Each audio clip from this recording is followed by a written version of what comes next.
সেনা নিয়োগ দুর্নীতিতে পাক যোগ, ভুয়ো নথিতে নিয়োগ দুর্নীতিতে পাকিস্তান যোগ, চাঞ্চল্যকর। নিয়োগ প্রক্রিয়ায় লাভবান পাকিস্তানের নাগরিক। আরো ডিটেল জানাবে অমিত, রয়েছে আমার সঙ্গে। অমিত,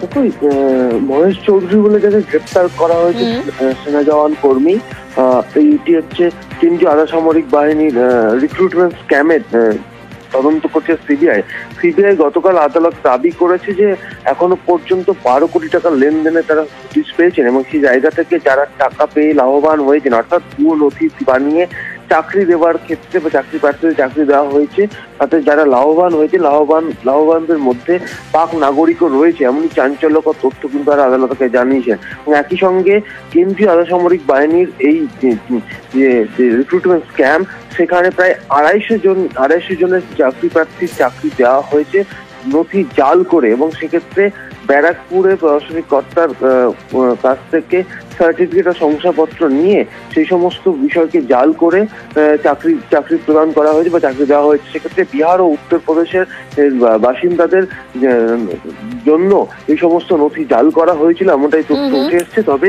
যে বিষয়টি বারবার তদন্তকারী আধিকারিকদের ভাবাচ্ছে যে পাক নাগরিক এখান থেকে লাভবান হয়েছেন, সেই বিষয়টি আদালত তারা রিমান্ডে জানানোর পরে বিচারক কার্যত উদ্বেগ প্রকাশ করেছেন বিষয়টি নিয়ে গতকাল, এবং সিবিআইকে নির্দেশ দিয়েছেন যে এই বিষয়টি যদি সত্যিই হয়ে থাকে, কোনো পাক নাগরিক যদি লাভবান হয়ে থাকেন এই ঘটনা থেকে বা এই রিক্রুটমেন্ট স্ক্যাম থেকে, তাহলে তদন্ত করে সমস্ত বিষয় খতিয়ে দেখা উচিত দেশের নিরাপত্তার খাতিরে। ঠিক, বেশ।